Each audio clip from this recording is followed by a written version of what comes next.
state. Where was I? Compilers.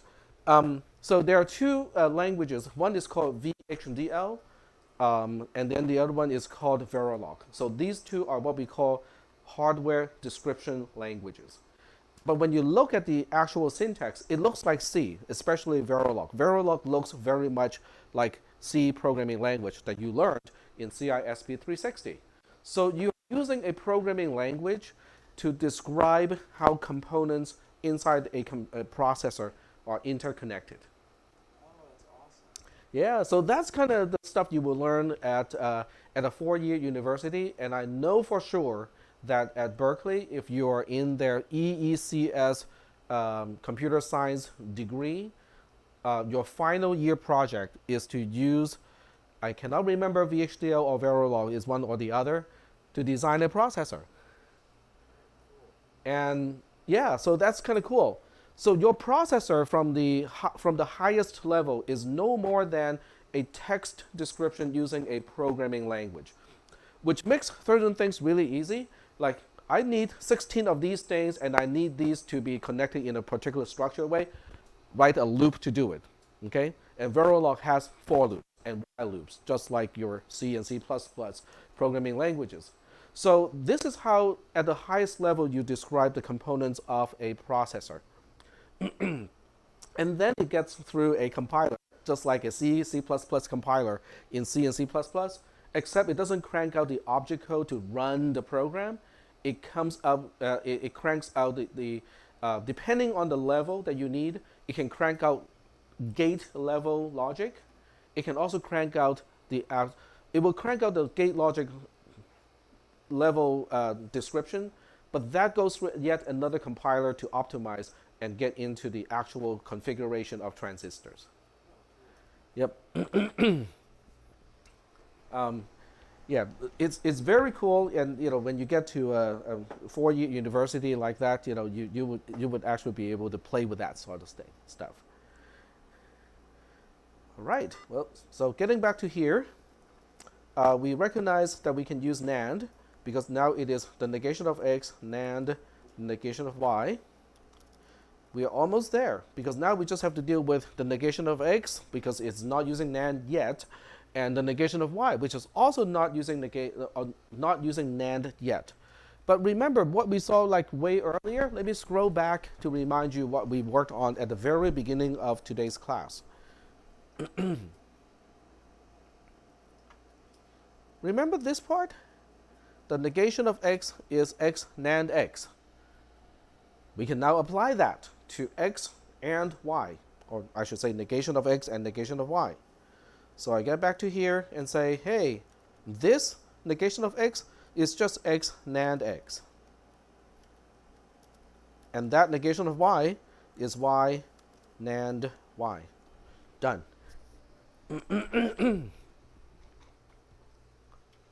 Isn't that cool? I think it's kind of cool. It's kind of cool that one obscure little NAND operator that we introduced in this class using only two P transistors and two N transistors can now be used to define the operators that we are used to in basically all programming classes. Are we doing okay so far? Okay, all right, excellent. So I think this is really kind of a big deal.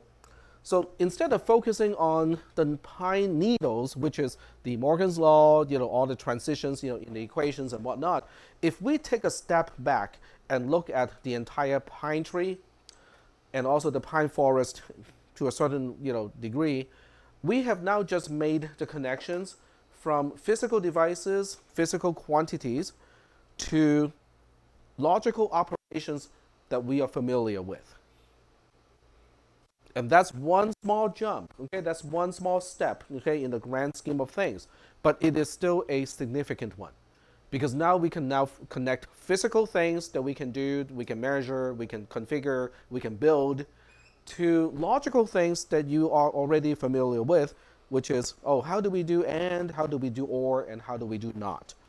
And that connection forms the first level of the multiple level structure that we're going to build in this class. Are we good so far? Yep. Okay. So we look at this and go like, well, this is all cool. We can do logical operators, but programs don't just use logical operators, right? Because most of the time, the logical operators are only there to help connect other pieces, other Boolean type of values. If you look at your programs at the very lowest level, your Boolean values come from comparisons. Okay? Now, some comparisons are implicit. Okay? Let's say x is an integer, and you say not x. Well, that really is asking is x non-zero or not. Okay? Or in that case, whether x is 0 or not. But it is still the result of a comparison. Comparison only compares values. You can compare the values of two booleans, but that is very seldom that you need to do that. Most comparisons involve numerical values, mostly integers, okay? So our next question now is, well, but then how do we represent integers in a computer? And that's going to the next module in the class. So now we are moving on to values, numbers, and bases. So I'm going to open this in another tab. I'm pretty sure I had it open earlier already. And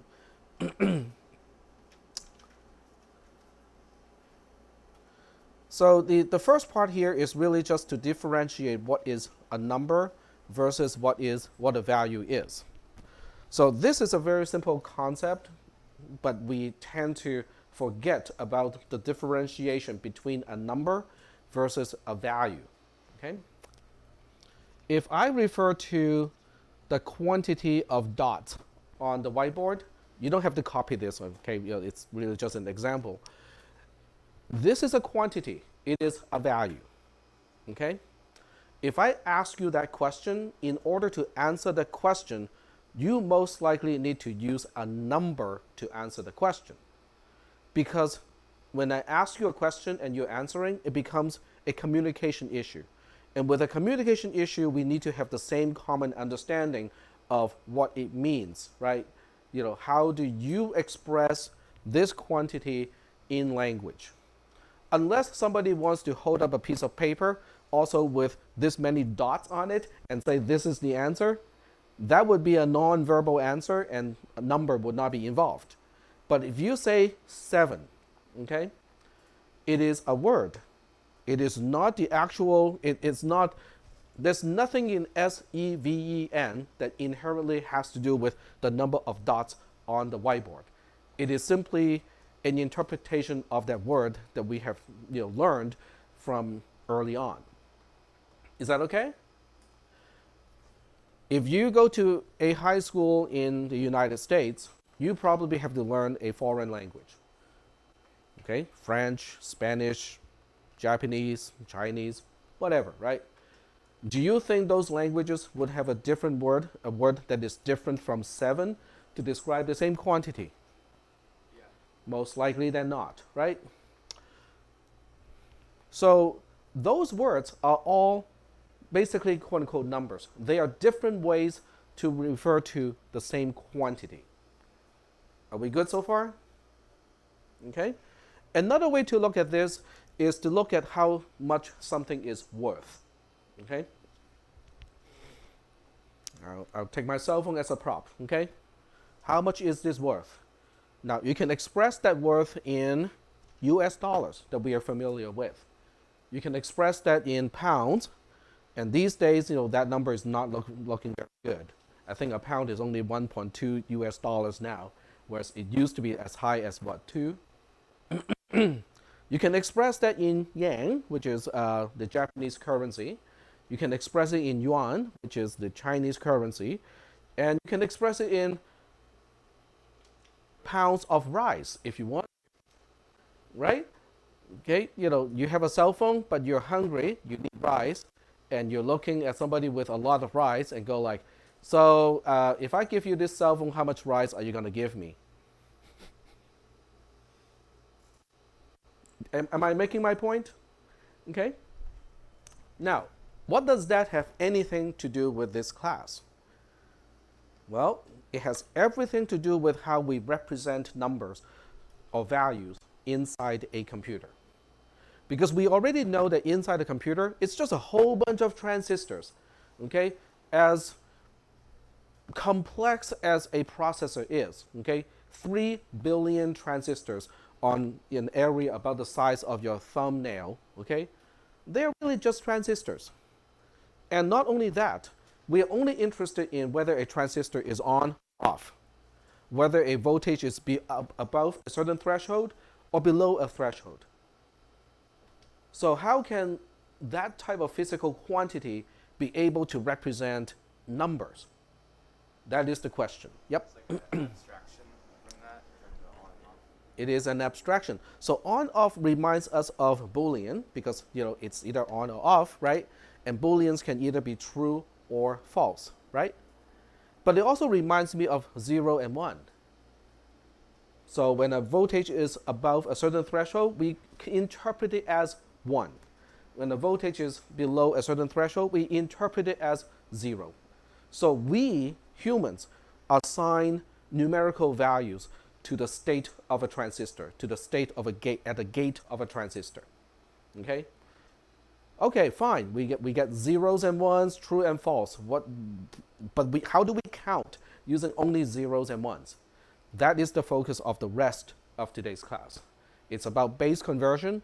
It is about how we represent values or quantities using a base other than what we are really used to, which is base 10.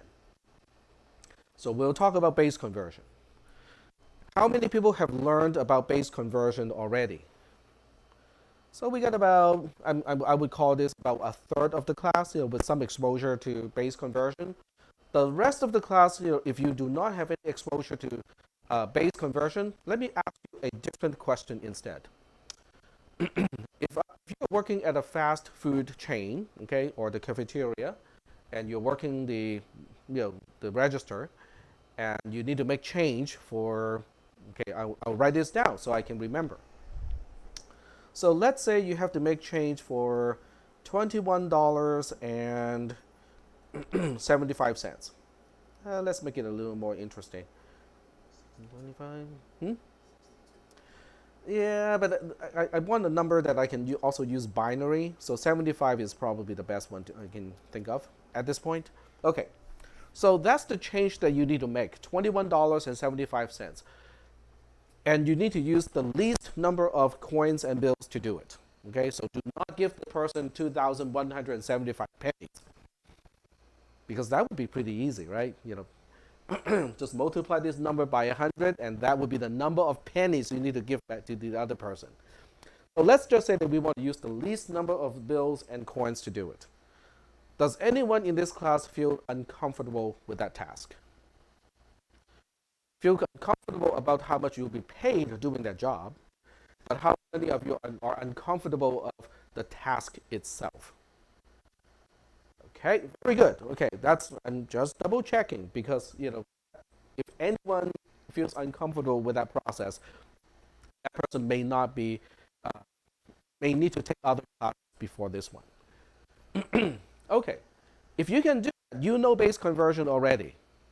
But let's go ahead and figure out what is the process to make change for $21.75. Okay? So we all know in the cafeteria, they have a policy of no bills more than $20, right? So that means you will never have to worry about change involving $50 bills and so on. So now I ask, how many $20 bills do we need? We need one of those. And then after that, do we need any $10 bills? So none of $10 bills. How about $5 bills? None of those. We are ignoring $2 bills because they're confusing. They're not used very often. So we skip to $1 bills. We need one of those, right? That takes care of the $21. The next denomination would be quarters. Do we need quarters? And how many do we need? 3 of those. So quarter times 3. Do we need dimes? Nope. Okay, we'll say none of those. And do we need nickels? No. Okay. And we need pennies. None of those. Okay, very good. So looks like we got this process down. We know how to do this. And how many of you needed a piece of paper and a pencil to do this? As far as I could observe, none of you. So you got this down already. Do you understand this is harder than base conversion? And you guys could do it without breaking a sweat. Now, let me first explain why this is difficult to begin with. I explained this to some of my other classes, so this may not be new to you. So we'll start with the smallest denomination, which is a penny, right? The next one up is a nickel, which is 5 times the previous one. So I'll put a 5x here. The next one up is 2x nickel, which is a dime. And then the next one up is, guess what? 2.5x of a dime, which is a quarter. It's not even a whole number. And then you would think, maybe we'll recycle some of these factors. No, because the next one is 4x to get a dollar. And then you go like, maybe it's time to recycle some of these values. And you would be partially right, because the next one is a $5 bill. And then you might say, then the next one is a 2x. Yes, you're right. The next one is a $10 bill. And then you will think the next one is going to be 2.5 to repeat the cycle. No. And then we get a 2.5x to a $50 bill. So far, I cannot find any regularity in the multipliers. And yet, you don't have a problem with that. Okay? Give yourself a pat on your back. Because you can handle these confusing stuff without breaking a sweat. Okay, what if I were to propose a slightly different currency system as follows? We start with a dollar bill. And on the positive side, we say the next one is a $2 bill. The next one is going to be a $4 bill. The next one is going to be an $8 bill. The next one is going to be a $16 bill. The next one is going to be a $32 bill, and so on. Do you see a pattern? 32, 64, 128, 256, 512, and so on. They are all powers of 2. Okay, I know some of you are thinking they're all multiples of 2, which would be right, but on top of that, they're also powers of 2. Is that okay? But we can work this on the opposite end as well. In other words, if I want to look at a fraction of a dollar, I can look into a $half, which is 1/2 of a dollar. I can then look into a quarter of a dollar. And if we want to, we can also look into 1/8 of a dollar and make that the smallest denomination in the currency system. Is that okay? I know it sounds really weird. You look into your wallet, and all you can see are 1, 2, 4, 8, $16 bills. And then when you reach into your pocket and look at the coins, it's all half, quarter, half, eighth, half again. Okay? But they're all powers of 2. I like this. If I were a politician, I would have used this as my platform.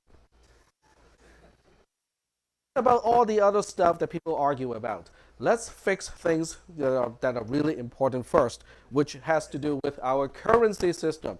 Make the multipliers uniform. We can move on to base 16 at some point, yes. But we start with base 2. Okay, so can everybody wrap his or her mind around using powers of 2 as our denomination in a currency system? Yes? So it's basically just a different unit that we're reaching. Like we have a $10 unit, $1 unit, and 4 quarters gives you $1 as a unit. But if we're just having base 2, then the unit is different. Exactly. Unit. It's just a different currency system. Yep.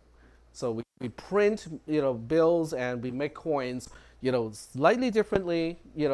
Instead of $5 bills, we have 2 and 4 instead of 10 we have an 8, and so on. Okay, so now we still have to make that change of $21.75, right? So we use exactly the same number here. So in this case, we don't have a $20 bill anymore.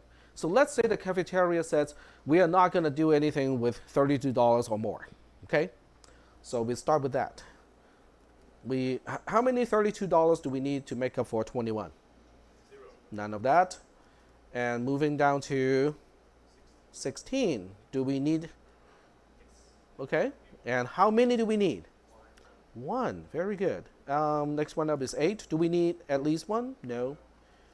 Next one up is 4. Do we need at least one? Yeah, we need one of those. The next one up is 2. Next one up is 1.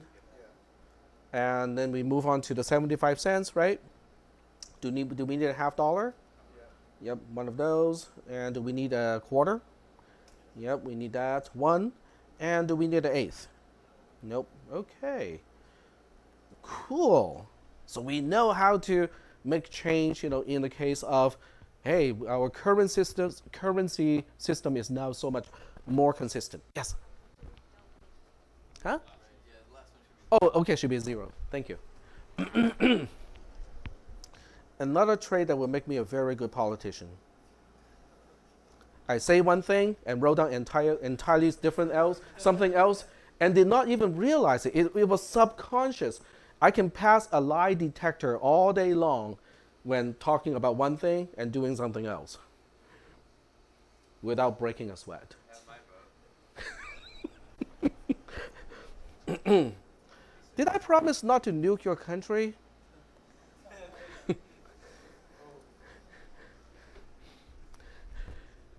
Anyway, what is 32? It's a power of 2, right? But which power of 2 is it? 2 to the power of 5. Very good. So now the next line says, oh, this is, I'm overloading the caret from other languages to mean to the power of. Okay, so just kind of keep that in mind. It is not exclusive or, it is to the power of. Okay, so 2 to the power of 5 has 0 of those. 2 to the power of 4, we got 1 of those. 2 to the power of 3, we got none of those. 2 to the power of 2, we got 1 of those. 2 to the power of 1, we got none of those. And then 2 to the power of 0, we got 1 of those. 2 to the power of, what do we do about the 0.5? 2 to the power of -1. Do you see how it really is just a natural way of expressing this? We just start with 5, get down to 0, and now we are moving on to -1, -2, and -3. Yes? Huh? We'll talk about it. Yep, so we'll talk about that. So 2 to the power of -1, we need 1 of those. And then 2 to the power of -2, we need 1 of those too. And then 2 to the power of -3, we need none of those. Are we good so far? Yes? So when it comes to base conversion, the next step is the heart of base conversion. Okay, if you want to understand base conversion, this is it. Okay, but before we talk about that, let me ask you a few questions first. Well, 1 or 2. How do you write 1 million down as a base 10 number? 1 followed by 6 zeros. And why 6 zeros? Because 1 million is 10 to the power of 6. Okay, very good. What about 10,000? How do we write down 10,000 as a base 10 number? It's 1 followed by 4 zeros. And why is that? Because 10,000 is 10 to the power of 4. Is that okay? Okay. So it seems like the number of zeros following a 1, in base 10 at least, has to do with what power of 10 are we trying to express. Okay? To make it even more general, we can say 10 to the power of n can be expressed as a base 10 number as 1 followed by n zeros on the right-hand side. Would you guys buy that? We're good? All right. What if I were to tell you the same thing is true for other types of base that we use? So in base 2, 1 followed by, so 2 to the power of n in base 2 can be written as 1 followed by n zeros. Can you guys make that transition? This is the one transition that we need to make mentally to switch from one base to another base. Let me say that one more time, or let me just write it out, okay? And to do this, I'm going to use Zernal.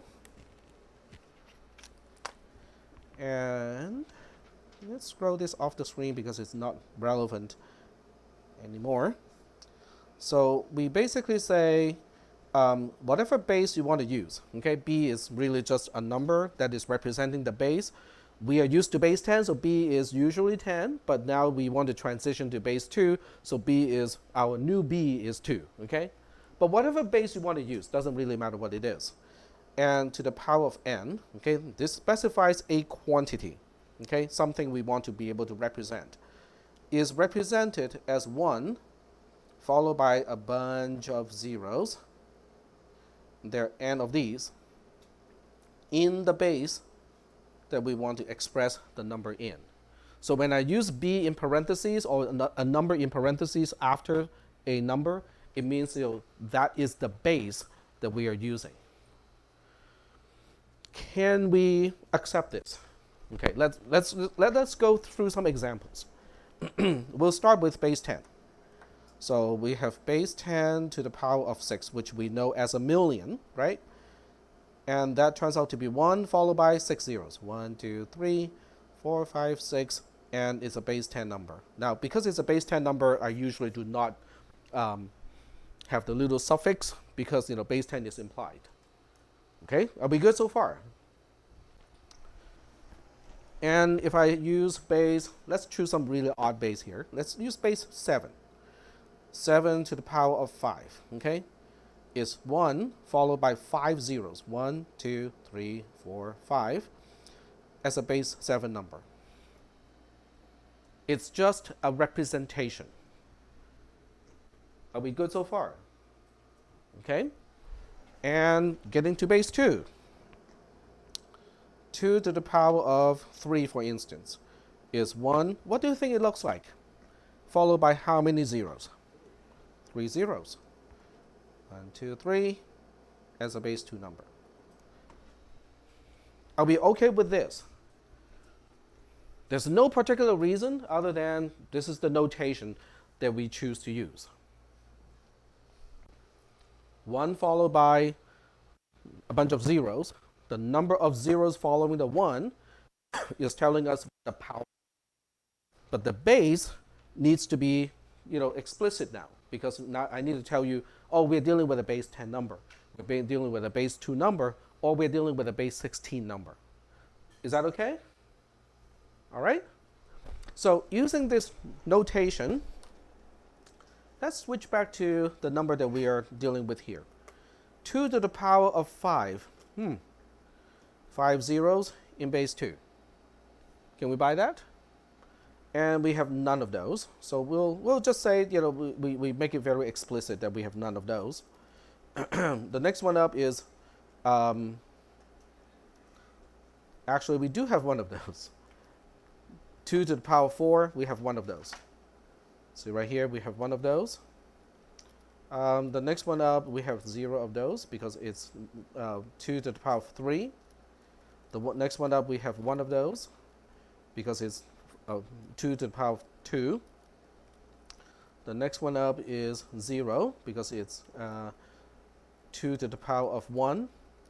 And then we have one of the last one because it's 2 to the power of 0. Okay, so far so good. What about 0.1? What about 0.01 in base 10? What is 0.001? What is the meaning of 0.001 in base 10? It is a thousandth, right? And is a thousandth a power of 10? It is. And what power of 10 is that? Negative 3. Okay, so the position of the one right hand side of a decimal point tells us how negative the power is. Point 1 being one place to the right hand side of the decimal point tells us that point 1 is telling us to the power of negative 1. Tells us it is to the power of negative 2, and so on. And it works on any other base as well. So in binary, which is base 2, point 1 would have meant what value? It would be 2, which is the base, to the power of negative 1, because it's one place to the right-hand side of the decimal point. So what value is that? We call it a half, right? What about 0.01 or 0.001? Okay, what about 0.001 in base? What quantity would that represent? Let's count. 0.001, so that one is 3 places to the right-hand side of the point. Hold on, it's 3 places, right? So that means it is to the power of negative 3. It's 2 to the power of negative 3, which is an eighth. Is that okay? Oh, so that means we can now write, I can complete this now. I can now say, in terms of 0.1 in base 2, we got one of those. And in terms of 0.01, which is 2 to the power of negative 2, which we know as a quarter, we got one of those too. And we got 0 of 0.001 in base 2, because that's an eighth, and we don't need an eighth in the quantity that we want to represent. Are we good so far? This is right at the center of base conversion, which is based on what is 100. What does 100 mean in base block? Okay, it's just blah to the power of 2, because it has got 2 zeros to the right hand side of the 1. Are we good so far? This really is at the center of base conversion. Are we okay? Yes? Okay. So the next step, we are running out of time almost, but not quite. So the next step is look at this and go like, well, we can kind of forget about all the zeros, because they do not contribute to any part of the addition. So let's go ahead and get rid of those, so it's easier to read what we have. So we get rid of that, get rid of that, get rid of that. And then we say, there's no need to say 1 plus, okay? We just get rid of all the 1 times. So we get rid of all the 1 times, so things can line up and look nice this way. Okay? Would it be far-fetched if I were to say 10000 add to 100 is 10100 in any base? Would that be okay? So do you see anywhere in this addition that would actually need to know how we perform carry in a different base? Carry is not needed, because if you line up everything as columns, there's at the most 1 1 in any column. So there's no carry to consider. Are we good? So now, what is the final solution? What do you think is the final number? 10101.11, and if you prefer the last 0, that's fine. Is that okay? Now let's go. I know we are running out of time, but I still want to kind of wrap this up, so that you can walk away with an understanding that connects this all the way back. What this is telling us is we got none of the eighth, 1 of the quarter, 1 of the half, 1 of the 1, 0 of the 2, 1 of the 4, 0 of the 8, 1 of the 16, and none of the higher denominations. But wait, Jack, we talked about that like way earlier. It's just a representation. That's all. So what you really need to get away from this class is the quote unquote abstraction of how we express a value in a number. Each digit in a number is representing the quantity of a particular power of whatever base you're talking about. Randomly pick one. This one here. It is representing that we have one of what? 2 to the power of 2. That's what that one single digit is representing. Is that okay? All right, cool. So what we'll do on next Monday is to continue with this discussion, and I'll teach you some tricks to do base conversion mathematically. But concept-wise, that's kind of the most important part of today's lecture. So we'll move on to the lab. I'll give you the access code to the lab activity when we get to the lab, and I'll see you in a few minutes as I wrap things up here.